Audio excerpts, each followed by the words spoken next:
What is going on, everybody? Jason Aponte and Brad Graham back at you for another State of the Franchise episode. Hopefully, everyone's having a phenomenal day. Obviously, the big point of emphasis is around Deebo Samuel. But before we get into that, Jason, where are you right now? I am currently at the NFL Draft Experience. Media availability just ended with many prospects. Got a chance to talk with Joe Klatt and a few other of your favorite media members as well too. But the players are off the bus and they're headed to wherever they are. But this is going to be where most of the stuff for fans is going to be going on. You got a trading card set up right up here. There's going to be autographs everywhere. A certain current 49er is supposed to be here as well Friday at 4:15 Pacific time until 5. There's no interview process or anything like that, but I will be around to ear hustle because there will be questions thrown out there and I want to hear a little bit more. Absolutely. And again, make sure you guys like both of these videos on the dual stream. Get this thing up. Drop a spicy sourdough for Spicy Aponte and the Sourdough Squad. Let's get this thing rolling. But speaking of ear hustling, Jason, have you heard anything? Obviously, we'll get into the meat of the Deebo Samuel situation, what you think, how you're perceiving it all to be. But you're out there right now on the ground around the entire NFL world. Have you heard anything? Have you spoke to anyone that might have any insight on Deebo Samuel? Anything like that? Yeah, I actually have. It's a former coach, a special teams coach that's been around the league. He's very well connected, knows somebody who I'm very close with. I actually really respect. And what basically was relayed to me was about Deebo Samuel. It sounds more like the team is going to wait until a team is on the clock and start to really push those talks in terms of, okay, now you've got to make a decision. Are you going to draft the guy or are we going to make a decision here? Again, clearly it seems like the 49ers are playing this out as best they can and trying to get the best haul that they can. But from what I just found out from somebody who I respect very much, was it's going to be more close to when that team is on the clock, if anything happens at all. So that's just a little freebie. And that's why you guys need to tap in winno.app, winno.app/Jason Aponte. I actually sent that to that group first before I dropped that on here. So that's your little freebie. But everything that I'm going to be hearing about those things, if you guys want to tap in and find out, that's going to be the place where you would find out because I'm not putting any of that stuff on Twitter. Absolutely. Twitter's a dangerous place right now, Jason. Oh, yeah. if you haven't noticed. So what is your take on the situation? And we'll start here and then we'll work our way through it. Obviously, it's dominating the draft conversation because there is a potential now that the San Francisco 49ers are picking in the first round when we didn't even think that was going to be a possibility. Do you think that's a possibility that the 49ers find themselves in the first round starting tomorrow based on a Deebo Samuel trade? If you had to put a percentage and kind of what's your vibe of the situation? I mean, I had it at 50-50 when the official trade request came out. After all of that, it's more just posturing in terms of, Deebo sent out a tweet talking about nobody knows what's going on and all those things. The feeling more and more as this gets along is that he's closer to being moved at this point, I would feel. I mean, again, I'm just speculating. I've only dropped what somebody just told me. I have no other news in terms of knowing what's going on. But when you read the tea leaves, when you see what's going on, all of those things, it feels more and more likely and that this team is setting you up they're softening the blow a bit. That's the way that I would say. Like, you see some respected members of the media talking about, well, it's basically, I want to paraphrase, and the way I read the tweet from Matt Mayoka was more about, well, come get him now. Like put the offers out, right? And that's where we are at this point. It was always a possibility. I start to feel now that it's a bit more likely than I thought before. And I went from 50-50 to now about 70-30 at this point, but wouldn't be shocked at all. And this is how I'm getting good at this media thing. I say that I think it's a certain percentage, and then I say I wouldn't be shocked at all if he stays. So that's how I'm getting my media on, right? It's almost like you're saying something. You got to hedge, right? You got to hedge your bet. Of course. Always give yourself an out, but as of right now, I've got it at 70-30. And again, I wouldn't be shocked if he stays here if the offer isn't correct, because King's ransom, Godfather offer, all of those things have been talked about. And when we talked about trades, potential trades, that's why I said ridiculous things like 4 and 10 and 38. You know why? Because that's the haul that I believe is the King's ransom. Obviously that's not something that probably would happen, but that's what I felt I would take for somebody like Deebo Samuel. But if the relationship's too far gone and they feel like they can't make it work, then unfortunately they're just at an impasse right now. So you kind of touched on it a little bit, and let's kind of bring it back and kind of dive in a little bit deeper. We've heard reports from Matt Lombardo that the Jets offered this big haul for Deebo. That is not true at all. Per sources. We've also heard that, well, maybe the 49ers are leaning towards keeping Deebo. And kind of as we've discussed too throughout this process, why would they say anything other than they were going to keep Deebo Samuel? Why would they make it known that they're trying to trade Deebo Samuel? Because let's face it, if a trade doesn't work out, that just looks like a really ugly situation. Obviously, we know Deebo has asked for a trade. There's no walking that back. But once you have the team come out and say it, right, it gets a little bit spicy there. You talked about Matt Mayoko basically coming out. Well, maybe it doesn't. Maybe there isn't a trade that's going to play out. Do you feel like, if you speculation time, that this is posturing? They are likely moving towards a deal. And right now, essentially, what is happening through the media is they're trying to get the most possible value for a trade. And it still could be true, right? Deebo doesn't get traded. But it does feel like with the way the media is going back and forth, they're getting this. No, they're not getting this. Well, we might not trade him. Well, they still could trade him. Doesn't that typically we've seen these trends happen in the past, right? Where that's the calm before the storm. That's where the rubber meets the road. At least that's how I'm seeing it. How are you seeing it? Well, that Mayoko tweet for me felt like the bat signal. Like, if you want him, come get him, and come correct. That's exactly what that felt like. Again, this game, this negotiation. Again, we've talked about it. A lot of people have issues with the way Deebo has handled it, but you guys don't have issues with the 49ers putting stuff through the media. And I'm not just talking about Matt Mayoko. I mean, they dropped something to Adam Schefter, which said, hey, the offer's on the table. He just doesn't want to sign it. So the game is being played on both sides right now at this point. For me, when I read that Mayoko tweet, it read to me like, hey, you want your man? Come get him. Come correct. Bring those offers. And then when you start to put that out there, I'm not the only one who's thinking these things. Well, now maybe another team starts to overpay because they believe there's more teams involved now at this point. So that's what I felt about it. But this game of like playing things through social media and then having the 49ers push things through media outlets, not just their own. I don't know if you have a problem with one, you have to have a problem with both, right, at this point, as we're watching this thing develop right before our eyes with many respected people putting their thoughts out there as well too. How much of that is their thoughts? How much of that is something that someone gave them? And that's what we're kind of watching happen right now as we're getting closer to day one tomorrow.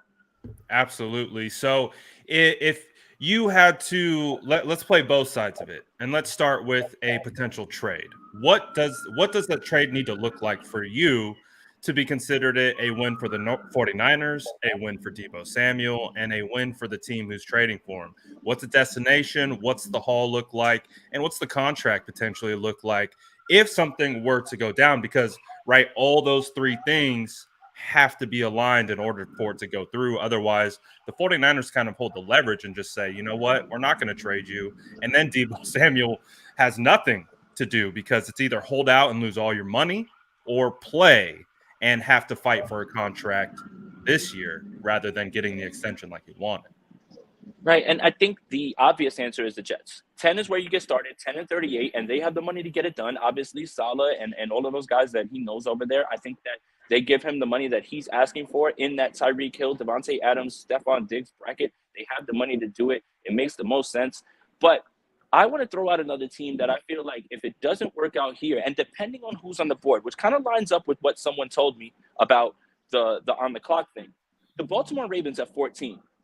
Now, the Ravens are on the clock, right? And that's the last place that I would say the 49ers are at. Now, what if one of these wide receivers, these top three guys, because I've got it, Wilson, Williams, and Olave, what if one of those guys are sliding at that point, and then Baltimore is able to move for Deebo, make the deal for him, and then the 49ers are in a spot where, hey, we played our hand, we were waiting for a team to be on the clock. Now there's potentially a guy that you can step right in with. And if it's one of those three guys, I could see the 49ers doing it there too. So the Ravens are like the last destination. I feel like after 14, it's highly unlikely or the chances of a Deebo trade drop dramatically because of one, landing spots, and two, the value, the pick value. when you're at the top 15, you can't ask for anything more than that. And we've heard whispers about this draft and everyone trying to move back and things like that. It's not exactly top heavy, whatever the hell that means. But the Ravens feel like a team that is a good fit. And potentially, if the 49ers play the board, see how it lies, let's just say Chris Olave has slidden, which I don't think, or slidden, that's not even a word, it slides or something like that, then you can see the 49ers say, hey, man, we need to make a move. Joe Klatt literally just talked about something with Jordan Elliott about how Olave wins down the field and finds spots in play action and how natural of a fit that is in San Francisco. And I love the kid. We had a chance to talk with him for a little bit. I think he's well suited to just be an impact player day one, would be an absolute complementary piece to Brandon Ayuk. So 14 is kind of where I'm at. But again, it all depends on how the board falls, who has slid. We've seen surprises right now. Currently, Trayvon Walker is the odds-on favorite to be the number one pick. Many people had Aiden Hutchinson picked up. Something about what's going on, the evaluation process has him sliding a little bit more. People aren't as bullish on him. So the draft has all these sorts of unpredictable moments, GMs who love their guys, things like that. So that's what the person who told me just a little while ago about being on the clock, that correlates for me. And I think that there's a lot of ways that you can look at it. And I think that's really, really a smart way. Because waiting on the clock ultimately makes sure you get the best offer, right? Because we talk about it all the time. All these deals and negotiations, there's deadlines in place for a reason. Everything that's happening up until the deadline is what? Posturing. It's, playing hardball, like, oh, we're not going to meet you in the middle. But at the end of the day, we know that last leg of the race, that's where everything gets done seemingly in the NFL. So that makes a lot of sense with what you're hearing there at the draft, is that maybe we don't hear anything today, because it does feel like today's posture day. Today feels like the day where, hey, yesterday's price ain't today's price. If you want to get Deebo Samuel, you got to come get him, because we've made it clear. John Lynch came out and said we can never envision trading Deebo Samuel. We hear multiple reports the 49ers aren't going to trade Deebo Samuel. Why would they? He's a star. He's going to be this. He's going to be that. Do you think that's a potential outcome, that they do keep him, or do you think it's just so fractured at this point that they have to move on from him? And it's not a question of what kind of haul they'll get. They'll get a haul for him. It's just what's the highest at this point. But do you see a world that exists where Deebo does come back and plays for the San Francisco 49ers in 2022? I do. Again, range of outcomes is just, Right. It doesn't seem likely at this point. But I want to point out a few things that have been said. Matt Mayoko said something about it being personal. Richard Sherman on his podcast said something about he understands Parag's haggling, but that Deebo's taking it particularly personal. So again, maybe it is a little too fractured. Maybe it doesn't have to do with money. Maybe it is about him knowing his word. That's the stuff that when people get all riled up, he's disrespecting the fan base, he's disrespecting this organization. No. Take care of yourself. And if you feel disrespected, don't let yourself go back to a situation where you feel you're being undervalued. I don't understand why fans take these things so personally. Deebo Samuel's not doing anything to you. He's doing something for himself. And that's the thing that I think is a little bit lost with all the people jumping out the window about, oh, well, he's disrespecting me. He's not disrespecting you in any way. And I would advise that you maybe take a step back from that a little bit, because you're taking this awful personal in the same way that Matt Mayoko said he's taking the negotiations personal, and the way that Richard Sherman said he feels like he's taking it personal, because we understand Parag punches in the computer, that's the number, and that's it. And if not, get out. So Absolutely. And I when you look at some of these 49er fans, I mean, they got 49ers tatted on their chest. They got 49ers tats. Like, they are invested, and they feel like they're a part of this team at a certain point. So there is going to be a part of the fan base that is slighted, that Deebo Samuel doing this to the 49ers, if so facto, means you're doing it to me. Means, hey, you can't leave me. This is my team. Can't do this to me. So it's pretty interesting to watch. The dynamic is crazy. Multiple things can be true, but it does appear that Deebo Samuel, and I've heard it from someone in his camp that has told me this situation is much deeper than anything that's being discussed. Will we ever figure out what that means? I don't know. We typically don't hear what goes on behind the scenes in these situations, which is why I think the whole Deebo Samuel being outward in the public has been a bit of a whirlwind. But kind of going back to the trade scenario, who do you want the potential trade to be with, and would you take if you get the trade compensation that you want? I mean, if you get a top 10 pick and Kyle Hamilton sitting around, I don't know how you can kind of pass that up. But for me, when you look at the way the Kinlaw thing happened, I mean, Buckner gets moved and they immediately fill that with Kinlaw. I wonder if the same sort of logic applies to the 49ers. And me, I'm a big wide receiver guy. I got three guys that I know are can't miss guys.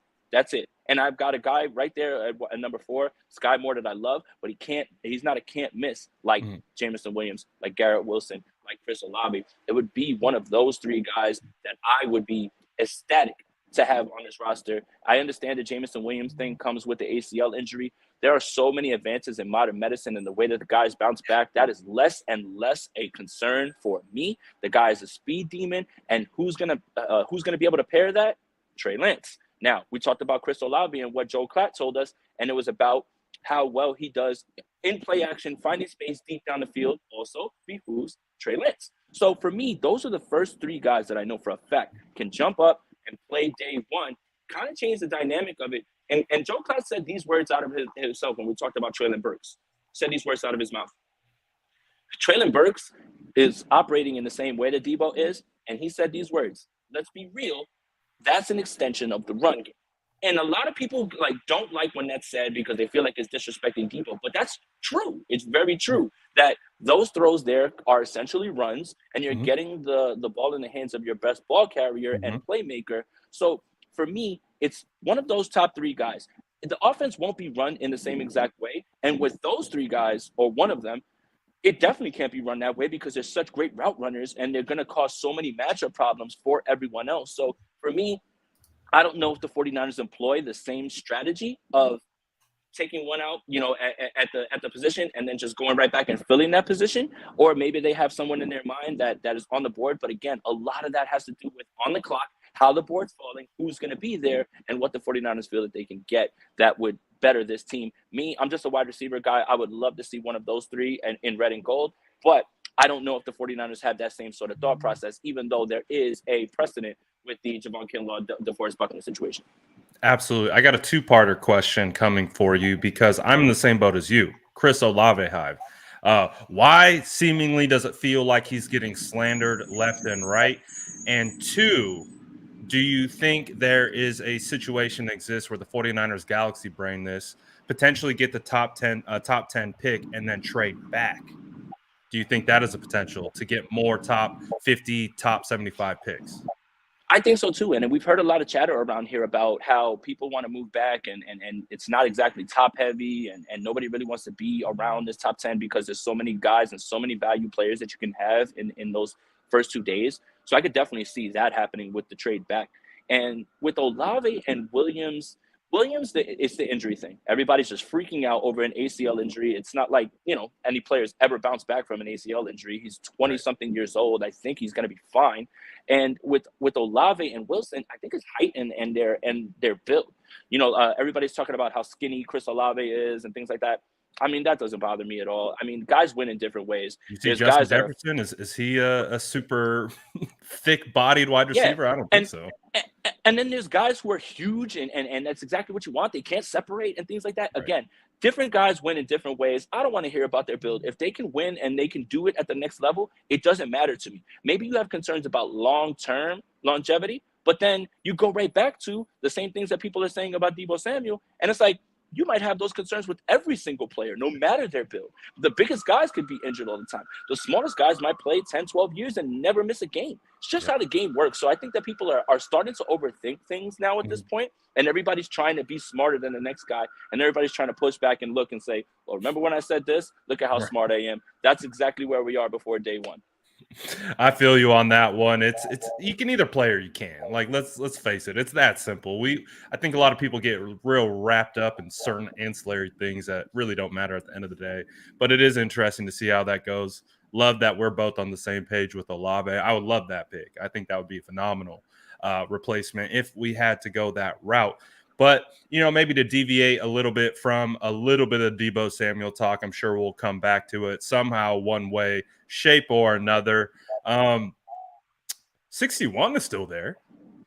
We know that for a fact. We know the 49ers have picked 61. John Lynch came out yet again earlier this week and did not put any type of confidence, at least into myself, and I know other 49er fans feel this way too, about the return of Alex Mack. Could those two things be synonymous? Could we? And we've seen the San Francisco 49ers draft for need quite a bit. They typically steer away from BPA. They just go what we need right now. Do you see a situation where the San Francisco 49ers are taking 61 center or interior offensive lineman at 61 because the potential of Alex Mack retiring? For sure, and I think that's the pressing need right now at this point. The safeties that everyone loves to fill in day one, or I don't think that they'll be there at 61. And I'm talking about Kyle Hamilton, Jalen Petrie, Jaquan Brisker is getting a bunch of run right now at this point.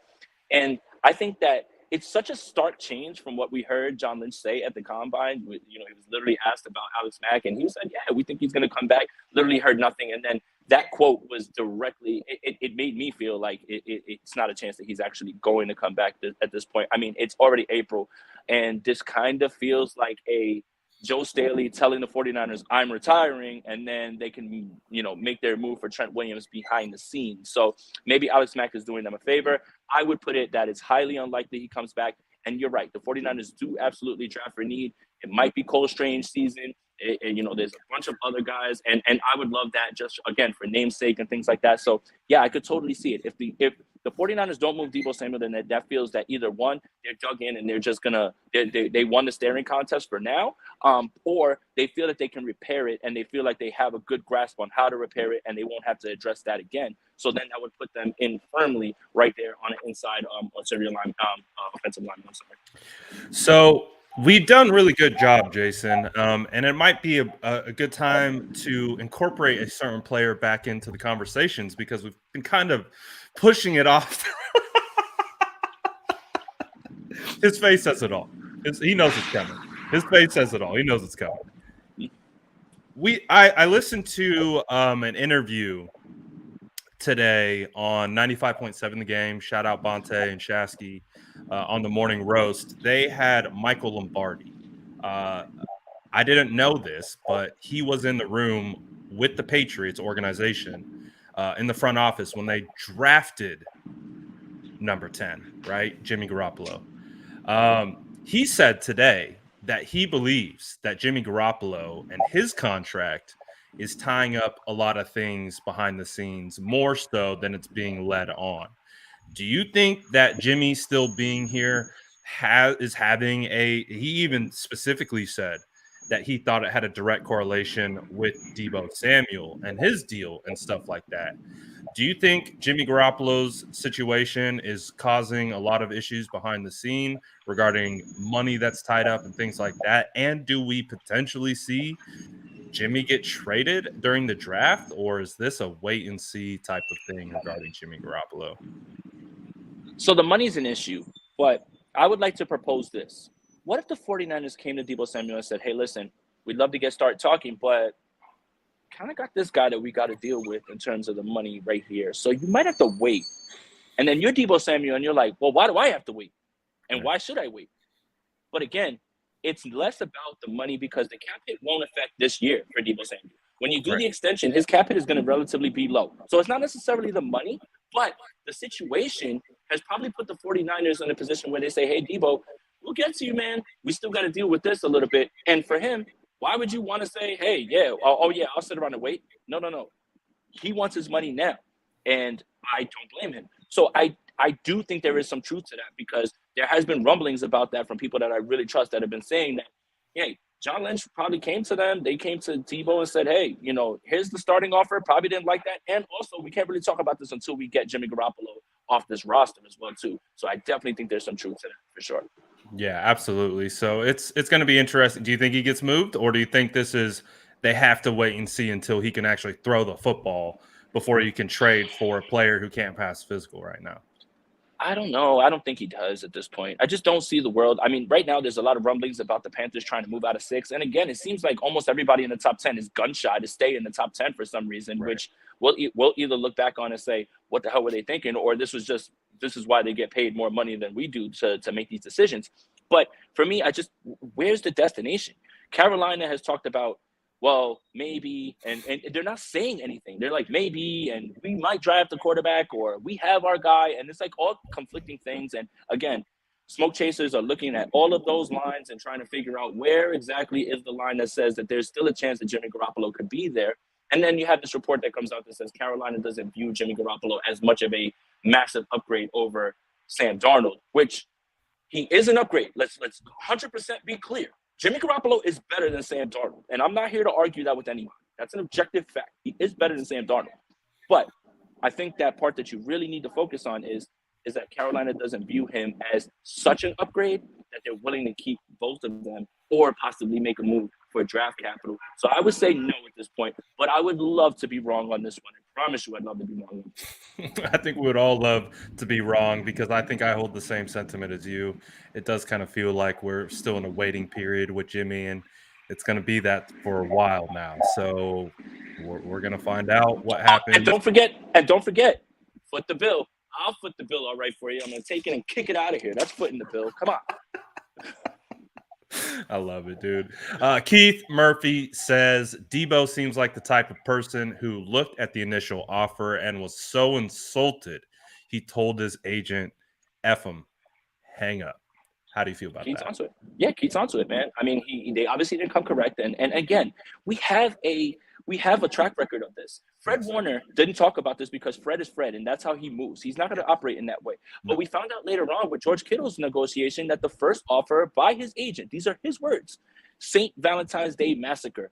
And that didn't start off well. But what if Deebo has no intention of going through the same process because he was so insulted by that offer and because of the idea that he has to wait?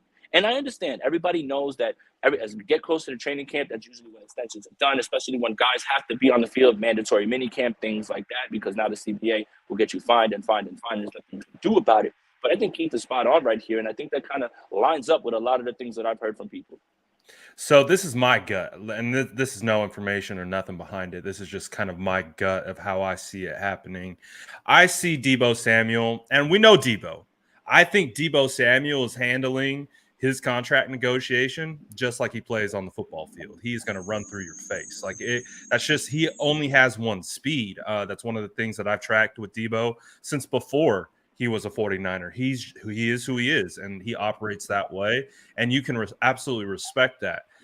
I kind of see it as a situation where Deebo Samuel looks at the Defoe situation, looks at the Kittle situation, looks at the Fred situation. You can even go back to our good friend Robbie Gould and how he was handled in those types of things. And you start to put together a pattern. You can even go as far back as Frank Gore and how Frank Gore talked about his negotiations, which he sat in with this group. That this group has not changed in regards to, at least from our understanding of how the negotiations work. Do you feel like there's a world that exists where he already knew what was coming his way? And I'm also kind of thinking that in his mind, he's like, we understand he put his body on the line to play wide back. And I think he loved playing wide back. And then we also heard those reports, well, he doesn't want to play wide back anymore. I kind of have the suspicion that Parag or whoever is running these negotiations used him playing wide back against his negotiation when Deebo Samuel felt like, I put this team on my back and I took us to the NFC Championship. I put my contract stuff aside. I did it all to make sure this team won. And you're going to use the wide back situation against me to get me at a lower price. I kind of, again, this is just a sense, like, they threw that out at him. He said, nope. Like, I already know how you handle this. I've seen it with other players. And then it happened to him. And he just said, I'm not even going to go down this road. Get me out of here. Do you kind of feel like that could be a range of outcome with this situation? 100%. And listen to what Richard Sherman said. Remember, Richard Sherman negotiated his contract by himself. And that podcast, I implore you guys to listen to it when he talks about, he knows exactly how this operation works and how this goes. And he understands, he said the word haggling. That was the word about Parag Marate and how this works.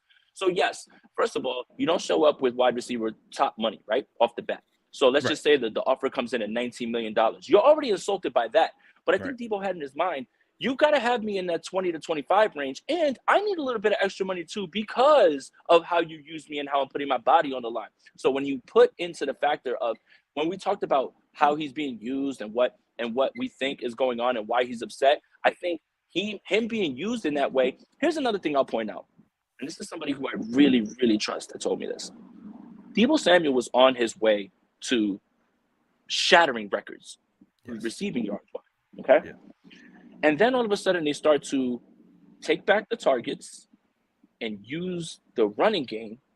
How much of that has to do with Kyle Shanahan needing explosives? I'd say a fair amount. Yes. But how much of that has to do with the 49ers curbing his numbers? So when you come to the table, well, you only 1,400 yards. He was on pace for 1,800. What does 1,800 get you, right? So they did what was good for the scheme and what they needed to do, but how much of that was, well, not only can he help us there, but it'll help us in this situation. And I think that's what we talk about when you hear about Deebo Samuel saying he is not happy with his role on the team because he feels you used me. And you can really watch him limp off the field in Green Bay and many games where he carried the team on his back. But then how much of that was to slow down the negotiations and slow down the price in their mind, even though Deebo knows exactly what he's worth. So, yeah. I mean, look, you guys are all mad, not you guys all. There's plenty of you that are mad at Deebo. When are you going to start getting mad at this operation that kind of is doing these things too, right? So who's disrespecting who? Is Deebo Samuel disrespecting you as a fan? I'd say no. But was he disrespected by this organization and we have its pattern? I'd say so. So again, I think that's a lot. That's a lot to do with it, in my opinion. Yeah, I'm in the mindset again. I've kind of spoken about it. I don't think that necessarily Parag may have went about this the way that he needed to with a player like Deebo Samuel. And you can also agree that maybe the way Deebo's handled the social media side of it isn't the best either. But that doesn't mean one is only mutually exclusive in this relationship. Obviously, Deebo felt slighted and slighted so much so that he was going to go scorched earth on the 49ers, which is exactly what he's done, at least from the fan perspective. So I don't know if we'll ever know what happened. I don't know if we'll ever understand what deep situation is occurring behind the scenes and things like that. Do you think, hold on one second, I got a super chat here. Let me get this up really quickly.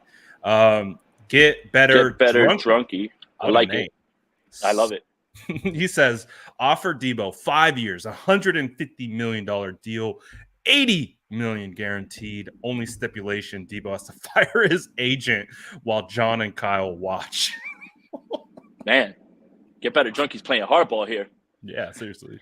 Do you think a deal like that would ever exist for Deebo Samuel, even if he were to get traded and a team were to take on his contract? Would they ever pay him $80 million guaranteed? I mean, I would love that. And if he would accept that, that would be perfect. And then I would point out to the people who say that they don't know if he can continue to last that long is that 5-year deal would essentially be a 2-year deal where he gets his guaranteed money. And then year to year, you would be moving and seeing how things go in that way, which everybody talks about it being to the benefit of the team. But it's also to the benefit of the player, because if the player outperforms his contract, let's say Deebo goes on to be better 2 and 3 years down the line, he has a chance to negotiate again and get more money. So I think it benefits both sides the way that these contracts are structured in terms of 2 years are really where it's at. And then after that, it's year to year. So for people who look at it negatively, like, oh, the 49ers are being cheap or they're trying, I think that it's a way for both players, for both sides to have a way to gain leverage and also find themselves in a good spot money-wise. Yeah, absolutely. If he got 5 years, 150, 80 million guaranteed, I don't think you're not going to fire agent at that point. You're going to give him I think that, the agent's the one who got you that with all the exactly. and all those other things. So yeah, like John and Kyle have nothing to do with it. They're just kind of have to sit by and be like, crap, we kind of got in this situation. Like, it would be like that scene in Anchorman when, like, Ron comes off after cursing and he's like, Ron, I've got to fire you. He's like, well, I'm going to fire you. Bing, bong, boom. That's exactly what his agent would say. His agent would say the same. Like, he wouldn't even believe him. Like, you're not firing me, my guy. You got to give me my commission first. Bing, bong, boom. Bing, bong, boom. Great reference. Amazing. I love it. This guy is on point with the references. I swear to God, it's unbelievable. Hey, my phone is getting closer to dying because we're out here and everything. I probably got like maybe like 5-10 more minutes. You can keep it going if you No, want that's and take a perfect. bunch of That's questions. perfect. Yeah. Let's get to a couple more of these super chats again. If you guys do want to have any questions, we're kind of only taking questions right now based on super chat. So if you want to get those in, get them in. Keith Murphy says, I think Deebo knows that this may be his last best time to get a payday that he wants and deserves. So get everything he's doing right now. Would you agree with that? 100%, and especially when you look at the beating that he took as well, and the other people in that bracket, right? Like Tyreek Hill, Devontae Adams, Stephon Diggs, and why wouldn't you ask for that amount of money? I mean, literally, the numbers that Deebo Samuel put up this past year are unprecedented, meaning no one's ever done it. And that's when you need to cash in as well, too. We also know the salary cap is going to go up and things like that, but it behooves every single player to get their money as fast as they can because there is no guarantee day-to-day what's going to happen with your body and how you know how cruel this game is. Absolutely. You got to get it now. And we know how hard and physical Deebo plays. He's got to get the money now. And it's the best opportunity. If the 49ers aren't going to get it to him, he's got to get it from someone else, right? So we'll see how it goes. It will be something that will continue to be a moving target. I'm going to pull the chat and then I'm going to ask you. Bold take time, bold take prediction. What happens to Deebo Samuel? Is he a San Francisco 49er? Is he a Jet? Is he a Dolphin? Drop it in the chat, spam it in the chat. Make sure you smash that like button, sub to both Jason and my channel. I want to see what you guys think. What happens with Deebo? Is he a 49er or is he getting traded? And then I will pose the same question to you. Of course, we've talked about all the different ranges of outcomes, what we're thinking, what we're hearing, what we're speculating. If you had to put your money on it, what do you think happens come Thursday night? Ultimately, I think that the 49ers retain Deebo Samuel because they won't get the offer that they're looking for in terms of Godfather offer, King's ransom, anything like that. And then the question becomes, is the relationship salvageable? And what happens going forward? Because then the trade is even more unlikely considering you didn't get something in the first round this year, and nobody's going to take a first round next year for Deebo Samuel. It would take something massive in terms of a bunch of players, but then again, we're right back at the same cap space. So it's ultimately, I think that the first round comes and goes on Thursday with Deebo Samuel still being a part of the 49ers. That is my best hedge bet at this point, just because it would take something massive and maybe somebody panics while the 49ers are on the clock, which is what I've heard today. Well, I mean, while that team's on the clock and they go to the 49ers and they make that move. But for me, I think ultimately he stays and they have to figure out a way to get this done. Or Deebo Samuel goes full Antonio Brown, Le'Veon Bell, and just does not show up and just makes this, harder and harder going forward. So it's got to be on the sense of what the 49ers think about the situation and what they think they can attain or they can get done here. Absolutely. I saw someone in the chat say it, and I kind of agree with it. My heart wants him to be a 49er. I don't want him to go anywhere. I want him to be here. I want to win. I want this team to win Super Bowls, get that damn sixth ring, put all this drama to the side. But will that happen? Will that be the outcome? I don't know. I'm leaning towards a trade, but again, there's a lot of moving parts. He has to agree to a contract. They have to agree to a compensation, all those types of things. So there is a strong likelihood that he doesn't get moved because ultimately nothing comes to fruition. And then we have to deal with that whole situation. Well, how do we mend this and make this work? So it's going to be a very, very interesting Thursday night. I don't know if anything is going to come out tonight, but I think we both agree, right? The deadline is the first round. If they get out the first round, it feels much less likely that a trade will come to fruition, right? Absolutely. And all I'm going to do is I'm going to hit up these events. I'm going to be dressed incognito. I'll probably put on the glasses and a beard so nobody sees me. And just like anytime somebody's talking, I'm just going to get a little closer, see what I hear. And yeah. Hey, you're a little too close. I'd be like, oh, I'm sorry. I didn't mean to, didn't know that. So Absolutely. Well, we thank you for hopping on, Jason, and giving us your insight and the stuff that you're hearing on the floor. Obviously, too, if you guys want to get more info, you know where to go. hit the link on the ticker below. Jason said he will be putting all the information that he's hearing into there. So make sure you tap in with him. Make sure you're also, because we are doing the dual stream, make sure you hit a like on this video. Make sure you hit a like on that video. Sub to both channels. And it's going to be an interesting draft, Jason. It's going to be a lot of twists and turns for us 49er fans. So it's going to be very interesting to see how it comes out. But again, appreciate you coming on here and talking all Deebo Samuel stuff with us, man. Appreciate you guys. Shout out to everybody in here. Spicy Squad, Sourdough Squad. Make sure you guys hit that link on the bottom. I promise you, anything that I hear that I won't be putting on Twitter because I don't want to hear somebody say source or anything like that, I will be sending to you guys, and you guys will be able to respond to me and be able to talk back with me, so we can talk a little bit further if you have any other further questions. But appreciate everybody. Make sure you sub both channels, like this video, and hit the notification bell. I'll be going live in the media workroom during the draft as well too. So if something happens, I'll have an instant reaction to the Deebo Samuel trade if it does happen. Absolutely. All right. Appreciate you, Jason. I'm going to stick on for a little bit, but we'll catch you on the other side.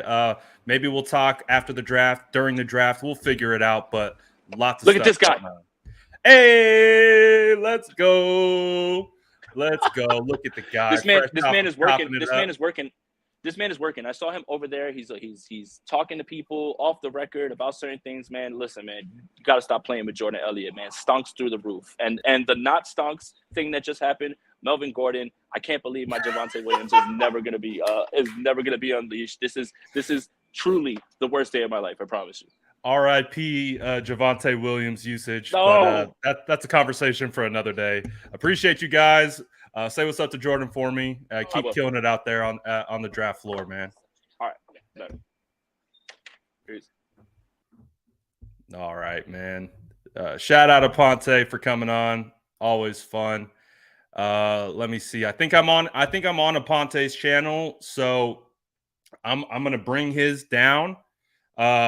I don't want to be streaming on his channel, so if you guys do want to pop over, feel free to come over. I'll talk about it a little bit more. I got a couple more minutes, but if you guys want to take off, feel free. But ultimately, let me see how this works. Actually, I don't know if I can. Whatever. We'll keep it rolling for a little bit. We're on Aponte's channel, so appreciate you guys. So what do we think is going to happen? Do we think Deebo is ultimately going to get moved? Do we think Deebo stays? And what happens if he stays? Because it's going to be wild. It's going to be wild. I'm definitely not Aponte. My beard is a little bit more red, as you can see. We just had Aponte on. If you are hopping in, we are on both channels. But again, make sure you are liking and subscribing to both. All that good stuff. A lot of people saying Deebo ain't getting traded. Don't trust the media. I mean, Deebo said he was getting traded. Like, that came from Deebo. So is that a media thing, or is that Deebo saying that he wants to get traded? Because Deebo said, called Jeff Darlington and said, I've requested a trade. So I believe that's real. The trade is potentially going to happen. It's just, is someone going to give the amount that the 49ers need to make it happen? And again, the 49ers are kind of in a good spot. They have all the leverage in the world right now in regards to this, because ultimately they don't have to trade Deebo. That's the best part of this, is that they don't have to. They could say, Deebo, we understand you're upset. We understand all these types of things are going on behind the scenes, whatever, blah, blah, blah. But ultimately, we control your rights. You are under contract. We do not have to trade you. So ultimately, the 49ers have the ultimate card in this hand, because when you strip everything down, Deebo doesn't have leverage other than using social media to his advantage, which is why we understand why he's done so. But ultimately, as it stands right now, the San Francisco 49ers don't have to budge. They could look at every single offer that comes into their inbox and say, sorry, No, thank you. Deebo Samuel is going to be a San Francisco 49er in 2022 and beyond. We are going to still continue to work towards a deal. We are still going to try to get things in a spot where Deebo feels comfortable. We're going to try to get this thing back on the right side. So the 49ers have all the leverage right now. So not only do they have all the leverage, but then if you have teams bidding against each other, you have the Ravens, you have the Jets, you have the Dolphins, you have the Chiefs, you have the Eagles, you have any freaking imaginable team who needs a Deebo Samuel. Again, we've talked about this at length. They used to do draft segments heading into 2020, heading into 2021 were literally called Finding Deebo because people want to find the next Deebo Samuel. And Daniel Jeremiah, I believe, went on the Rich Eisen show and actually had a great point speaking specifically to that notion. No one has been able to find Deebo Samuel since they started rolling those segments. So again, you're dealing with a player in his prime who's under contract, who's a unicorn, he's one of one. They've been trying to find the next Deebo Samuel for 2 seasons. Have we found the next Deebo Samuel? Not even close, because Deebo Samuel, and what makes Deebo Samuel so special is his mentality, is his heart, is the way he plays this game. He plays the game with every ounce of his soul, and you can feel that. So not only do the 49ers have the leverage to keep Deebo, but Deebo is a legitimately unique player. And in the midst of a time period where the wide receiver market has skyrocketed, where the entire situation around wide receivers has seemingly rose. And when we talk about positional value, the positional value for the wide receiver position is immense right now. And not to mention, Deebo Samuel's half a running back. He could play behind the line of scrimmage. He can run the full route tree. Now, it might not be an amazing route tree, but he can do it as a receiver. I don't buy the fact that, oh, he's limited as a wide receiver. No, no, no, no. He's legitimate as a wide receiver. He just plays the role in which he's asked to play and the role that he needs to fill. So not only that, everything is playing into the San Francisco 49ers hands, in my opinion, the team's hands right now, because again, they don't have to give up a thing. They could literally say, shout out the Jets. Appreciate you. We love you, Saleh. We love you, LaFleur. Hey, we love you, McDaniel, down there in South Beach, but we aren't giving you Deebo. Deebo was never for sale. Deebo was never for sale. That's something that he self-proclaimed. But ultimately, we know how it works. You're under contract. So the San Francisco 49ers, just like Jason talked about, and again, if you're seeing me on Jason's channel, we were running the dual stream state of the franchise. He's at the draft, so he's got moving to do, but I just wanted to kind of keep it going for a little bit. If you're a little bit confused to see why you have a ginger beard on Aponte's channel, that's why. But make sure you subscribe to Aponte's channel if you aren't already. But really, what it comes down to is Deebo doesn't have a ton of leverage. The 49ers have all the leverage. And now potentially you're going to have a bidding war. So it's going to be wild, man. It's going to be wild. I think there's a situations that exists where teams are going to come to the table with a lot to offer for Deebo Samuel. But it's going to ultimately be up to the San Francisco 49ers to figure out, hey, if we are going to accept that or if we're not. So ultimately, it's going to leave itself for a wild Thursday night. So anyways, it's going to be fun. I don't know what it's going to be. It's going to be a situation. It's going to be a situation for sure. So we're going to find out. Again, I've seen a lot of it in the chat. It's going multiple directions. A lot of fans think he's going to stay. A lot of fans think he's on the outs. It's going to be very, very interesting. And just like Cap says, the next 30 hours, get your popcorn ready because it could go in multiple directions. Multiple directions. Again, we got Niner by Nature saying Deebo will be a Niner for life. And they could and ultimately pay him. You could reference, again, it's been referenced to by multiple beat reporters. Hey, remember when Raheem Mostert did this? Hey, remember when Robbie Gould did this? Now, those situations aren't apples to apples comparisons. This is definitely a much different situation. However, this is a star, a superstar that everyone wants, that everyone covets, and everyone seemingly would pay. So it's going to be quite the ride. It's gonna be a ride, that's for sure. So it's been a wild draft season that feels like it's been taken over by rumors, taken over by drama and things like that. But it's I think we're close, guys. I think we're close. We're gonna have an answer one way or the other.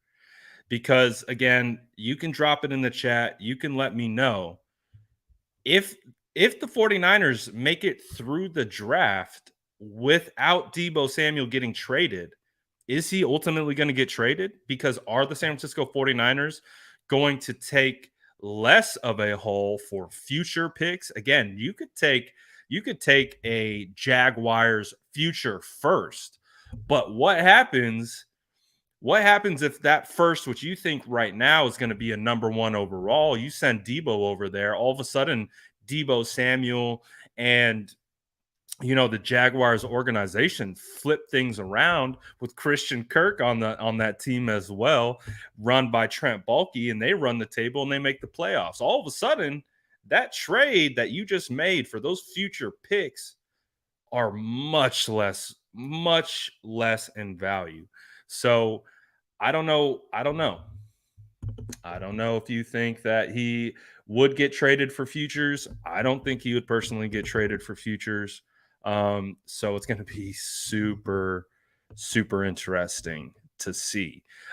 It's been funny though listening to some of these fan bases because again, shout out to Twitter. These the Twitter Spaces, man, are really proving to be a pretty cool tool for social media and really kind of getting the sense of certain fan bases or certain narratives within fan bases.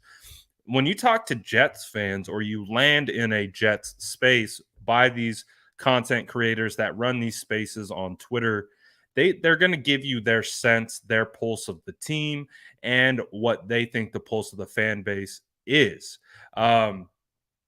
So, in regards to the Jets sound desperate. At least the fan base does. We know the fan base hasn't been to the playoffs in a long time. But I also think you could take that same thought process and probably apply it to Joe Douglas. Joe Douglas, GM for the Jets, probably wants to make some moves. Probably wants to get a star-studded wide receiver because as it's been reported, he is the GM who struck out on the star-studded wide receivers. He has struck out on Tyreek Hill, Amari Cooper, you name it, Devontae Adams. He's missed. Whether you like it or not, Jets fan, you missed. You didn't get it. You didn't get the deal done. So guess what? Now a narrative is brewing. That Joe Douglas can't get a deal done. How does that look for good old Joe Douglas? How does that look for the New York Jets organization? The team that can't land a trade? Man, you guys must not be coming with those offers, man. You guys trying to penny pinch? You guys penny pinching? Huh, Wild Wave? You guys penny pinching? Why can't you get a deal done? What's the problem? Or are you just Jets being the Jets? There's a narrative. now building. And now the narrative is building. Well, look at the Jets, look at the Niners, look at Saleh, look at McFleur, LaFleur. Oh, it's a perfect mesh. They have the picks, they have the money, the need works. Deebo is a locker room guy. Deebo is a guy who is going to change a locker room.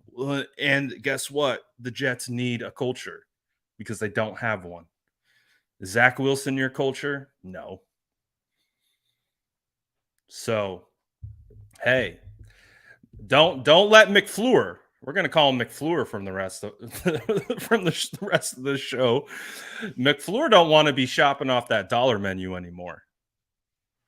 He don't want to be shopping off that dollar menu anymore. He wants that Big Mac. He wants that Big Mac. So, what will they be willing to pay for that Big Mac? Huh? What are they going to pay? Because right now, word on the streets, McFleur, Joey Douglas can't get a deal done. They can't do it. He's striking out left and right. Maybe it's time to get a new GM. Maybe it's time to move on from Joe Douglas. That's the narrative. So then again, it works to the 49ers' benefit, ultimately in the end, whether they decide to move him or not. Because guess what?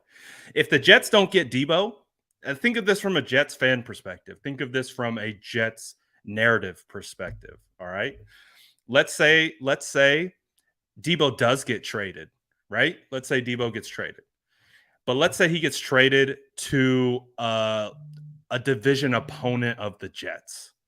Let's say for whatever miracle happens, they trade Deebo to the Patriots.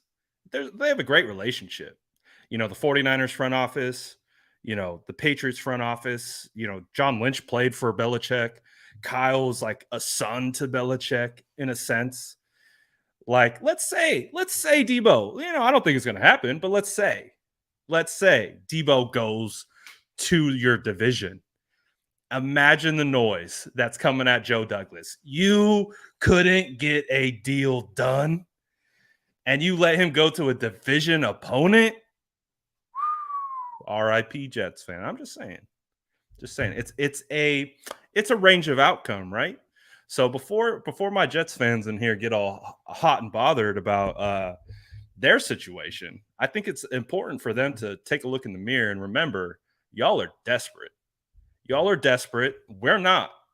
You might look at the San Francisco 49ers situation and be laughing at, oh, look, Deebo doesn't want to play there. But ultimately, San Francisco 49ers hold all the cards. They don't have to trade Deebo. And if you want to come get Deebo, you better come correct for the San Francisco 49ers, or else you are going to be the team that missed out on getting yet again another wide receiver. And you're going to have to go take a shot in the dark at one of these unproven guys in the draft. So good luck to you guys. If you don't want to come get Deebo and you don't want to pay what it costs, then that's fine. We'll send him somewhere else, and then we'll laugh at the narrative that's spun about Joe Douglas after that, striking out yet again on another top tier wide receiver. So good luck with that, Jets. Hopefully you guys will be able to manage it one way or the other. So that was fun. That's a fun exercise. It's a fun exercise. It's fun when Jets fans think they have something to say around here. But it's okay, man. I feel it. We all can't have nice things. But it's okay. Don't feel like you guys need to come get Deebo. Don't feel like you have to give us multiple first rounds and multiple seconds. You'll just be the team that lost out on Deebo. So, hey, that's okay. We're not too concerned about that. Not too concerned about that at all. Hey, I like the Jets. I have nothing against the Jets, but hey, we're having some fun with some Jets fans in the chat who have some things to say. Overall, I like the Jets. Overall, I think the Jets are trending in the right direction. I like Elijah Mitchell. I keep saying Elijah Moore. He's one of my favorite players, young players right now. So it's a lot of fun, man. McFlurry. Sorry, guys. I apologize to any of Jason Aponte's loyal fans that have to listen to me go crazy right now. But shout out you guys. Shout out you guys. Remember, sub to Jason Aponte's channel. So this the narrative. Hey, this will be on the front page of the New York Times. Douglas can't get Zach Wilson a star wide receiver. Print it. You want that? You want that? You want that, Jets fans? I don't think you want that, Jets fans. Right on the front page, New York Times. Douglas can't get Zach Wilson a star wide receiver. Because there's not too many opportunities that do exist where a team in a situation like this, no matter what they give, they're perceived to win. That's the thing with the Jets right now. The Jets could theoretically give 4-10 and 38. Maybe they give all four. But there's a world that exists where the Jets give up a huge haul for Deebo Samuel and they are considered a winner. How often does that come around? Especially for a guy who's been striking out on wide receivers. You can spend on Deebo because you know why you can spend on Deebo? Not only is it a great fit for your organization, not only are you getting a superstar, not only are you getting a great guy, from a perception standpoint, you won't get roasted for that trade. You will be lauded for that trade. You will be applauded for having a sack and going and getting that deal done. So it's a rare situation where you can give up a huge haul, but still be considered a winner in the trade.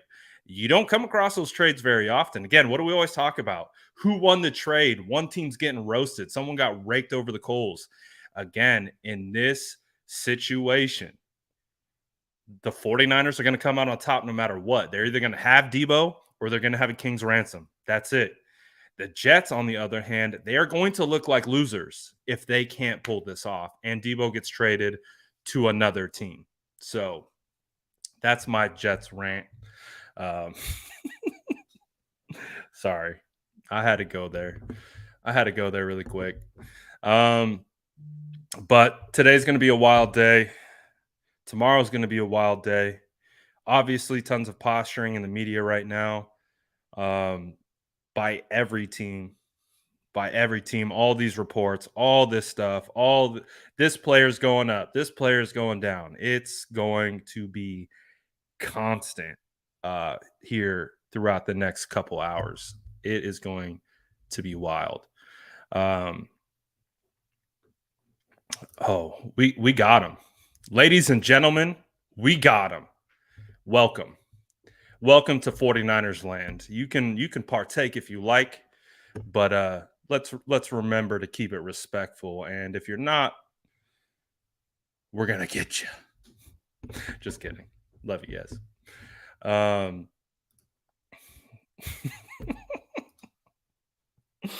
That was fun. But anyways, it's gonna be a wild ride. It's gonna be a wild ride. But again, if I have to take my emotions out of it, the San Francisco 49ers, as you know, we look at the team.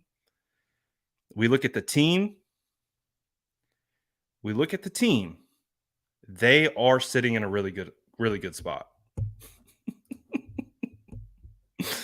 Yes, you might be confused.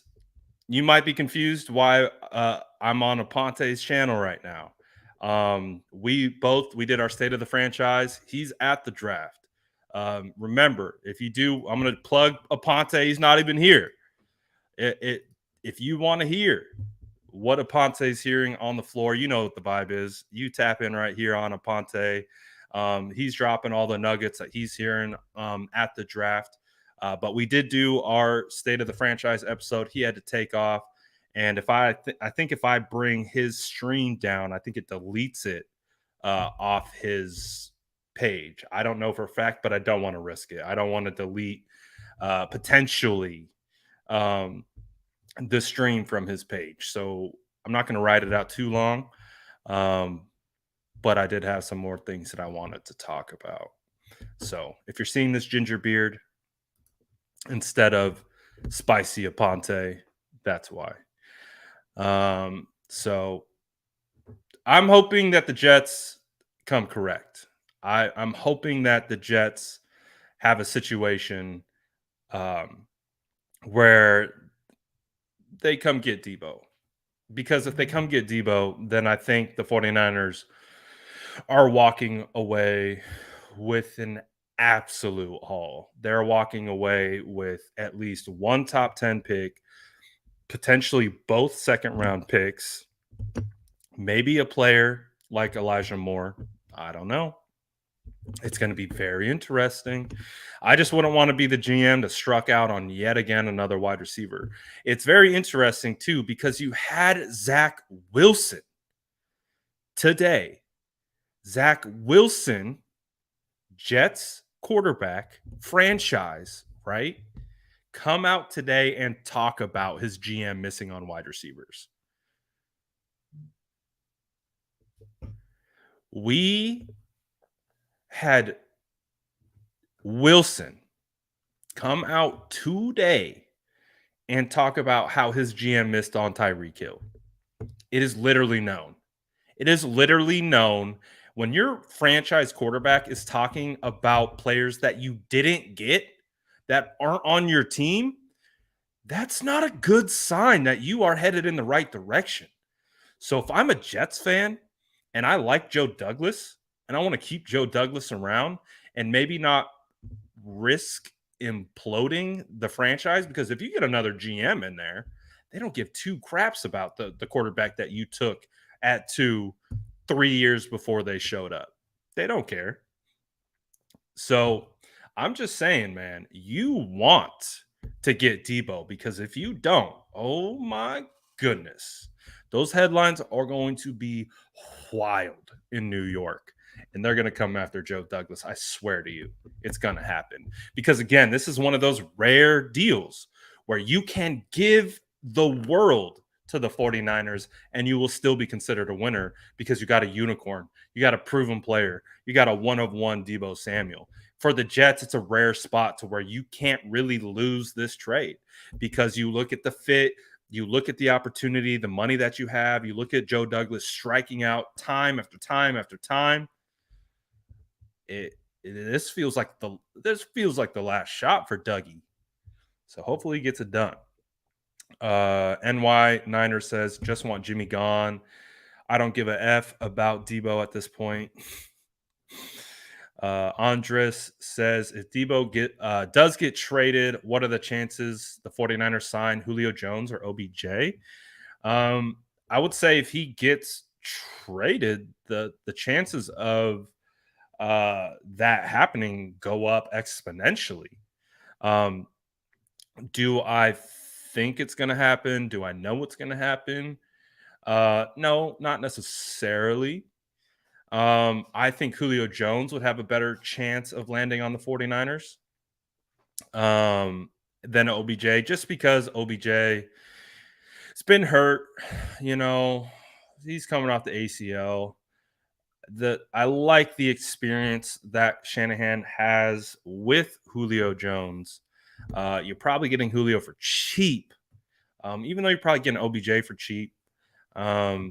I would say Julio Jones becomes the more realistic option there, for sure. Jerome says, why are Jets fans over here trolling? I think Jets fans are realizing they've trolled the wrong account, but that's okay.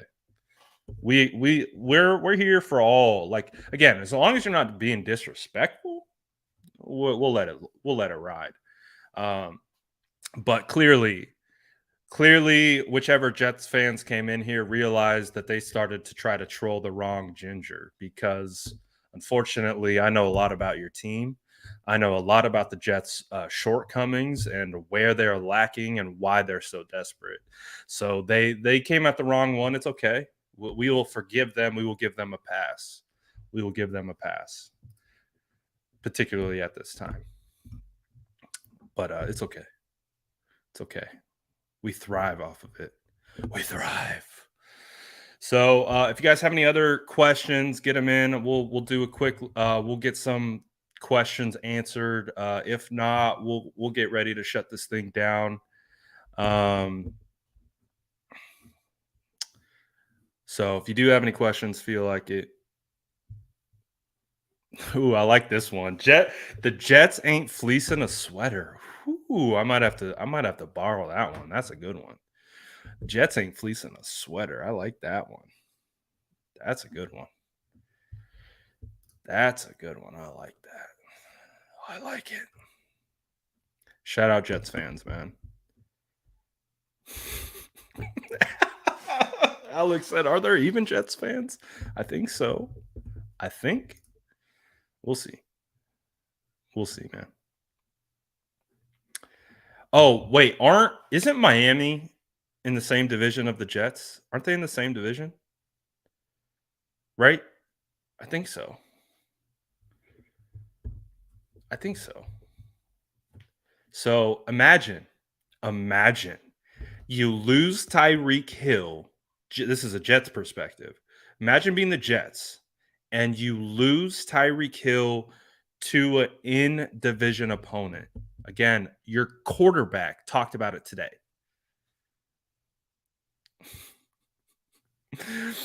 Your quarterback talked about it today, Zach Wilson. Talked about losing out on a division opponent now. He talked about it today. And they talked about going full. He's like, yeah, we better be going full ham at Deebo Samuel. Your quarterback said that today. But could you imagine? Because do you guys remember? Do you guys remember when Deebo Samuel was eating lunch with McDaniel in Miami, and it caused a little bit of a stir? Remember? Well, that photo now has completely different context. That photo that Deebo Samuel posted of him eating lunch in Miami, where it just feels like, oh, it's old friends having lunch together. Well, I think like a week later, he requested a trade. It's like a week or two later, after having lunch with McDaniel, he requested a trade. We're hearing from Dolphins fans. We're hearing from Dolphins fans, whether it's accurate or not, that the Dolphins are in on Deebo. And wouldn't they be?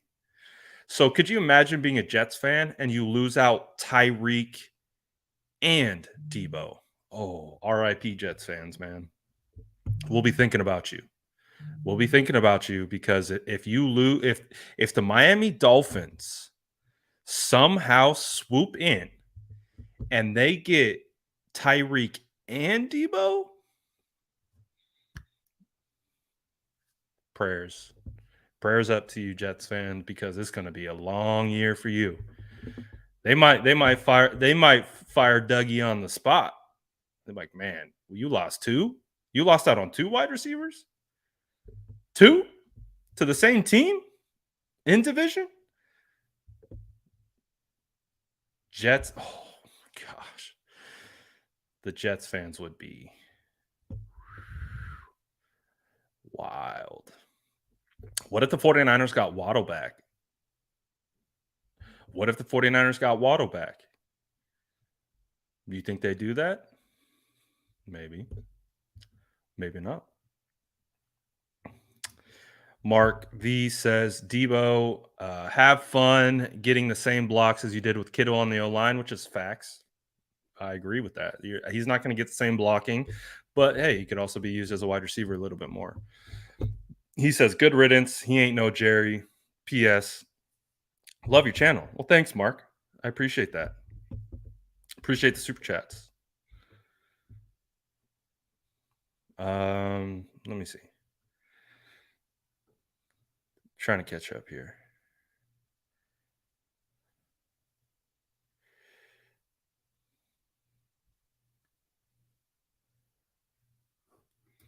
Hey, man, maybe one day. Maybe one day. But until then, I'm just gonna be keep doing my social media thing. I ain't in no hurry. I ain't in no hurry. I know how to evaluate talent. I know how to talk. I know how to preface narratives. I know how to work social media. Oh boy, I'm a monster. I'm a monster. I'm just having fun time. Just kidding. I'm not that great at all. But yes, it again. You Jets fan could. It's turned into a bit of a Jets. Oh, did we get someone on here? Let's go. What's up, buddy? What's up, man? Hey, just out here vibing, Just goofing, vibing. just goofing. Let's go. We're out here roasting Jets fans, so I'm glad you could come on and kind of break us up a little bit. Oh no, what's going on with Jets fans? I thought there was like an allegiance with like Jets and Niners fans for like. Well, apparently not in this chat, but we had some fun. Again, we have Jordan Elliott from Niners Nation hopping on here. Jordan, how's it going, brother? How's the draft? What's the vibe like over there? Hey man, it's been fun. It's hot. I mean, for our standards, you know what I mean. We're Bay Area guys. We don't do too good in the heat, so maybe I'm reacting a bit. It's hot. It's nice out. It's not too bad. It's been a fun day out here in Vegas. These draft prospects are out here. They're doing a community event where they're playing, throwing footballs around and doing drills with some youth football teams. You could see there's a lot of hands-on stuff these guys were doing. That was really cool, where they're kind of getting a chance to give back. And then we had some media availability.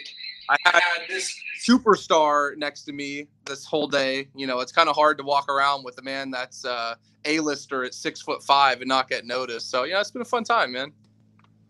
I love it, man. And look at just like this, we have a triple box going. Aponte's on. We got Elliott on. We got the superstars. We got the big hitters coming straight from the draft. Anything new you guys are hearing, or you guys just make your way back to the room? We just got back to the room. We're about to go, head out, see what's up for the day. The big thing of the day now is this Warriors game. They got to clinch, so we're got to find a spot to watch that. But I don't know how much Jason got into, but we got some pretty good stuff from some of these draft prospects, man. What are you hearing? Let us know. Spill the tea for us that are back at home, living vicariously through YouTube. I'm trying to think of what was the most 49ers related responses we got that maybe Jason didn't touch on already. You didn't talk about that?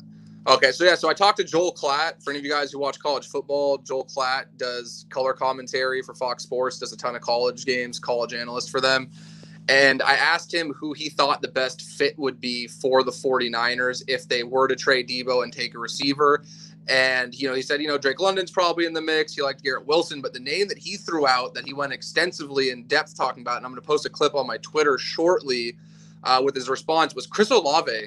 And he said that he thought Chris Olave off of play action was the best receiver in the class off of play action, that he thought that would be a really good fit for Kyle Shanahan. And he specifically mentioned that drift route over the middle of the field that Kyle Shanahan uses a ton, that's something that he felt that Olave would be really good at. I asked Daniel Jeremiah, too, who he thought the best fit would be. He thought Treylon Burks would be the move if the Niners do that.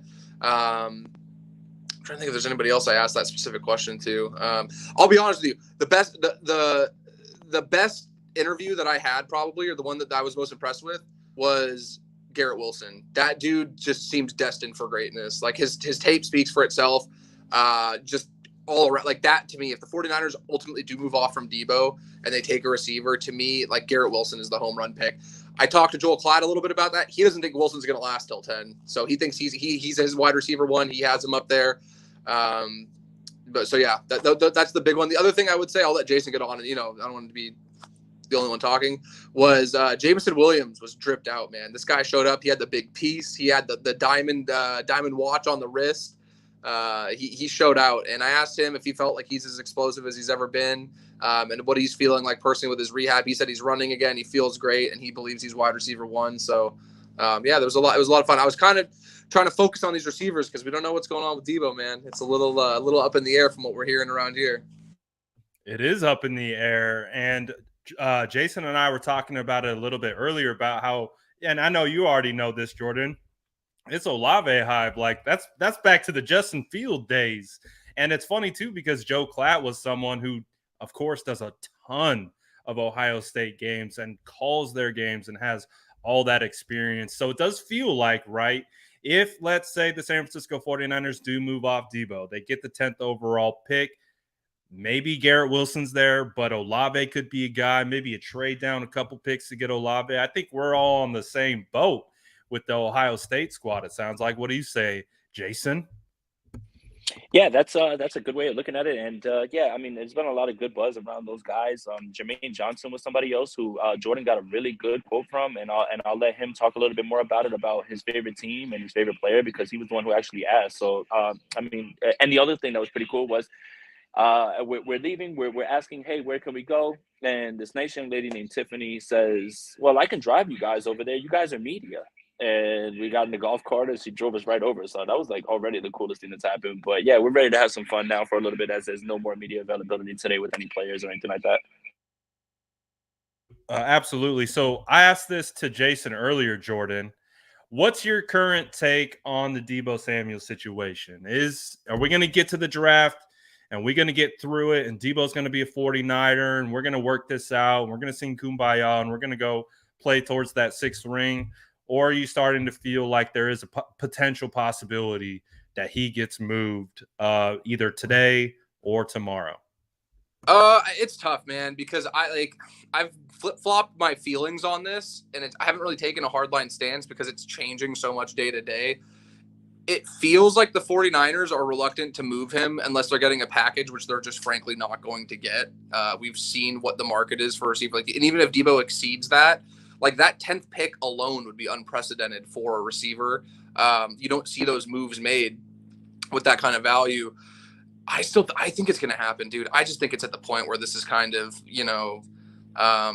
it seems irreparable, whatever happened. And to be honest with you, I think Deebo Samuel is a phenomenal player, and I think that the 49ers are better with him. But if it's truly at the point where it's unsalvageable, just trade him and get it over with, man. Get one of these receivers early.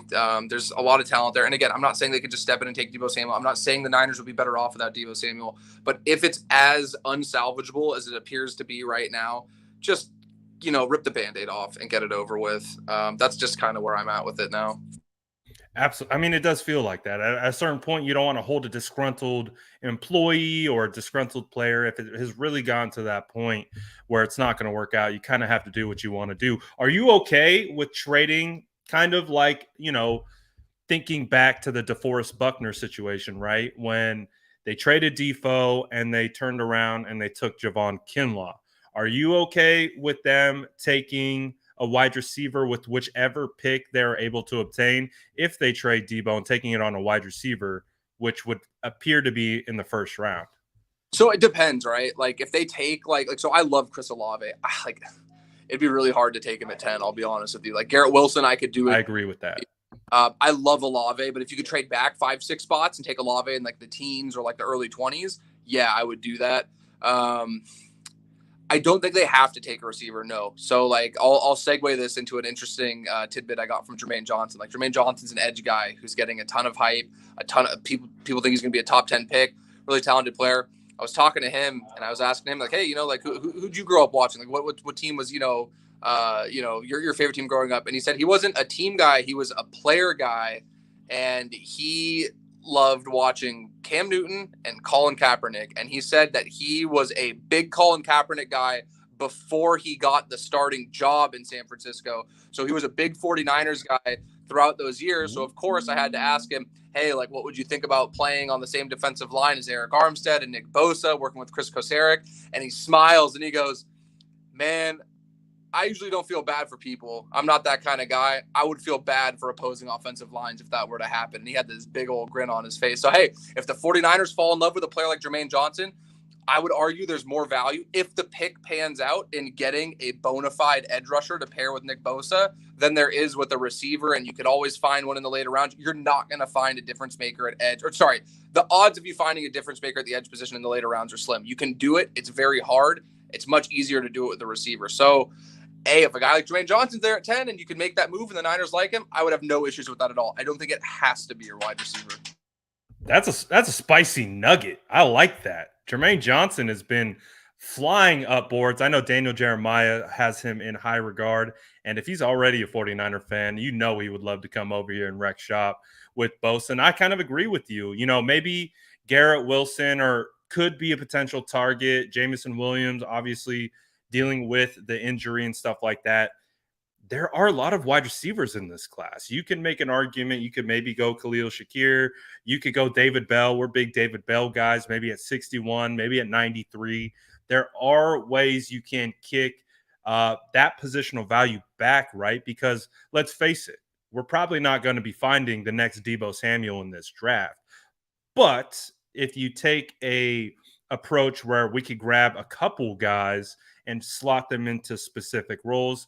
I mean, we look at Kyle Shanahan, right? He schemes a lot of his stuff open. So although we needed Deebo last year to be able to come in and play the wide back and do all those types of things, it's not necessarily a need if they're able to maybe add running back, maybe in the second, third, fourth, and potentially pair him with multiple wide receivers, right? So I actually like that thought process. That could be spicy. Yeah, and at the end of the day, if you're moving a guy like Deebo Samuel, you need impact players back. And I'd much rather them make a pick they feel comfortable with. Like, even if they get a guy like Linderbaum, hey, if you get your center for the next 5 to 7 years, that's a guy that could be a potential Pro Bowl, all-pro level player. Like, yeah, it's not a receiver, and people could argue that it's not as valuable. But to be honest with you, if you're insulating the interior offensive line and you're like, there's never a bad investment in the offensive line, especially when you have a young quarterback. So even though it's not a 1-to-1 and you can't compare a receiver's production to what a center is doing, if they feel better about a pick like that, I would much rather see them do that than feel they need to reach to replace that receiving threat that they're losing in Samuel, which again, it makes it way muddier, which is why I'm like never going to sit here and say, hey, they should trade Deebo Samuel for draft capital. This is the best move. If it's not salvageable with Deebo, they're going to have to get something back in return for him if they move him. And I'd much rather them take prospects that they feel comfortable panning out, whether again, it's a center, an edge, a safety, maybe. Like, I know a lot of people think maybe Kyle Hamilton would be there. They like him a lot. A corner, if a guy like Trent McDuffie's there, maybe they take a high ceiling corner and they add there. At the end of the day, you just need to make damn sure, like, hey, everybody misses on picks. You can't have a situation where you miss on this pick if you move on from Deebo Samuel. That's just, it will not go over well. There is a possibility that if they do move Deebo and they get an impact player, like, hey, let's say they get a Jermaine Johnson, and Jermaine Johnson ends up being a Pro Bowl level player, and he's a guy that's just wrecking shop with Nick Bosa. 3 years from now, we might look back as good as Deebo Samuel has been, not to diminish anything he's done. It might be the more prudent move in the long run if you get that player that's that difference maker. The problem is, the chances of it being a more impactful player than Deebo Samuel become very tough when we talk about the impact Deebo had this past season, which again is why you're probably not going to get equal value in terms of like immediate impact and overall impact. You're not going to get a guy that's going to do what Deebo Samuel just did, most likely, but you can still get a quality NFL starter or two. And if you come away with that, given the situation and how, just it seems like it's soured and it's not going to get fixed.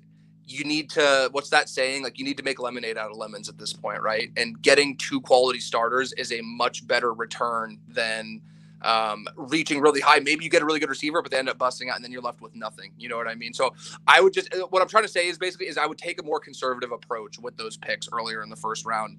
And as much as I'd love to see a high ceiling guy to get really excited about, you can't have a whiff on this one, man.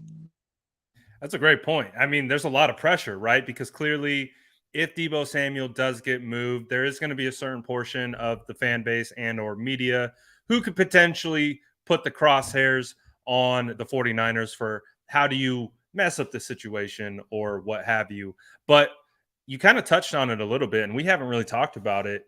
What do you think is happening at that center position? Do you get the sense with John Lynch speaking to the media on Monday that it does feel like Alex Mack is going to retire, and all of a sudden that center position, and unfortunately with the way the cap's set up and how much money is available, kind of feels like they have to go through the draft to potentially get a replacement center if need be, potentially kick Brunskill down to center, maybe draft another guard.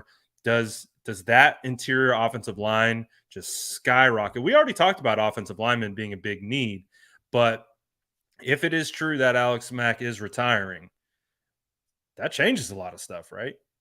Yeah, absolutely. And real quick, before I give my answer, we got to go. We're moving to a different spot. So they were kind enough to, they saw Jason DePonte at the front desk. Like, all right, we're going to give you late check-in.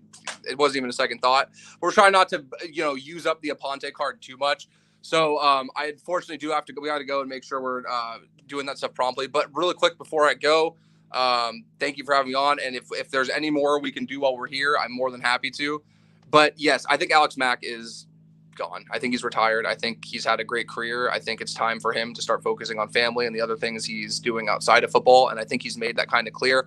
I just think it's a similar situation to where we saw Joe Staley. They didn't really, put that out there until they had that deal for Trent Williams in place. I think it's the same thing where, hey, it may be a minimal impact, but if it's the difference between a team not jumping in front of you to take a center or not jumping in front of you to take one of these interior offensive linemen, maybe that helps out. And it's better. Like, there may not be a great benefit, but you also stand to lose something if teams know the Niners are going to be in the market for a center, even if it's the thing, even if it's a situation like, hey, like Cam Jurgens or Dylan Parham or, Donovan West, one of these guys is available, then teams know, hey, you need this center. I have way more leverage for you in a trade up. You want to give me a fifth to move up. I want a fourth. You need this center.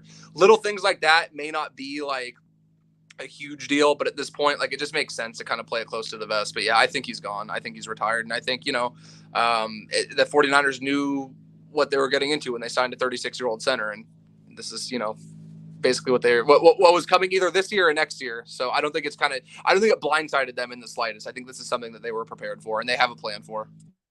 Absolutely. So it's going to be something that we continue to monitor, but we definitely got to link up maybe tomorrow before the draft. Maybe we can do a three-peat show or something like that ahead of the draft, but we'll figure it out. But I know you got to get on the move. But it's great talking to you, man. Hey, anytime. And you guys already know out there, I know that there's a lot of Niners fans everywhere, but for all you Bay Area Niners fans and especially Warriors fans, I'm going to be out here big stepping in my Draymond jersey tonight, acting reckless. No, I'm just kidding. But I'm going to be having some fun. So I hope the Warriors close it out tonight. And yeah, we'll talk tomorrow, dude. We'll figure something out. Absolutely, man. You have a good one, and we'll catch up later. Go Dubs, my guy. All right, but hey, go Dubs, man. Let's go, baby. All right, brother. Oh, God. I love that. I love that they just hopped on here. I'm over here on Aponte's channel. We're still running dual stream. We just had Aponte and Jordan Elliott show up. I mean, what a beautiful time it is. That was great. Shout out to both those boys for hopping back on. Hopefully we can get together tomorrow to do a little pre-draft show. But I also am going to take this opportunity. I don't want to hog up too much of Aponte's airtime here on his channel. So I'm going to head out too. This will probably be my last live for the day. Barring any substantial news. If any substantial news hits, you know what's going to happen. We are going to go live. So make sure you're subscribed to both channels, not only my channel here. Boop. Sub to that channel. Make sure you're also subbing to Aponte's channel.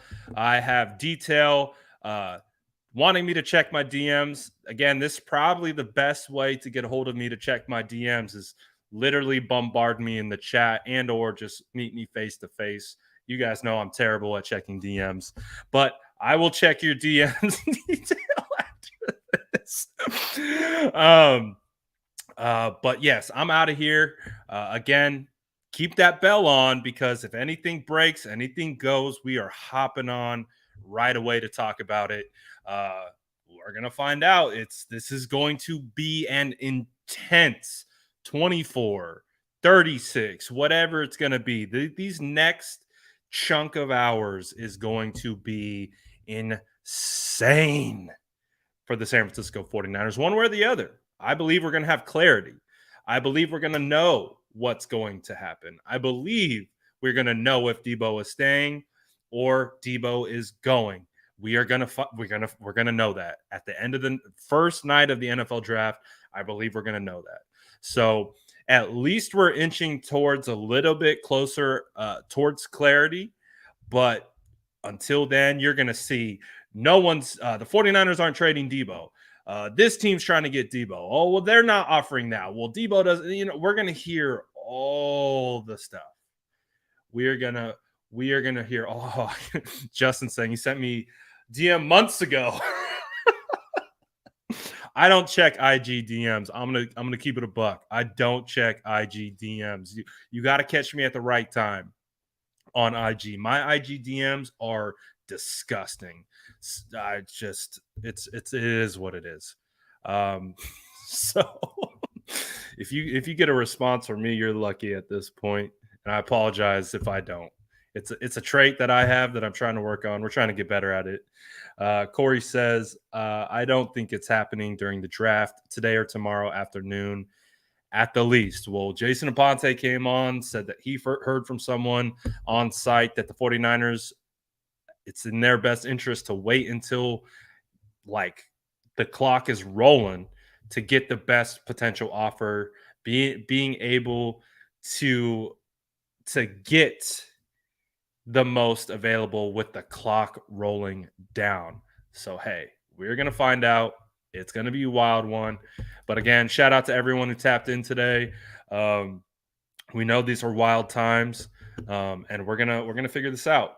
We're gonna figure this out here in the next day or two. So be patient. Take every report that you hear from here on out with a grain of salt. There's posturing. It's smoke season. The smoke is everywhere. The smoke chasers are on the scene. And as you know, if you are following me, if you're following Jason, we are on point. I'm just saying. I'm going to toot my own horn a little bit. We are on point with how we cover this team. So make sure you tapped in. Make sure you're subbing to both channels. Make sure you got that bell on and you're smashing that like button because we will be ready to go at any moment's notice. Shout out again to everyone who hopped on. Chat was lit today. Shout out to SDS. Shout out Spicy Aponte's squad. Shout out everyone who's vibing with us because we're going to probably get vibing tomorrow as well.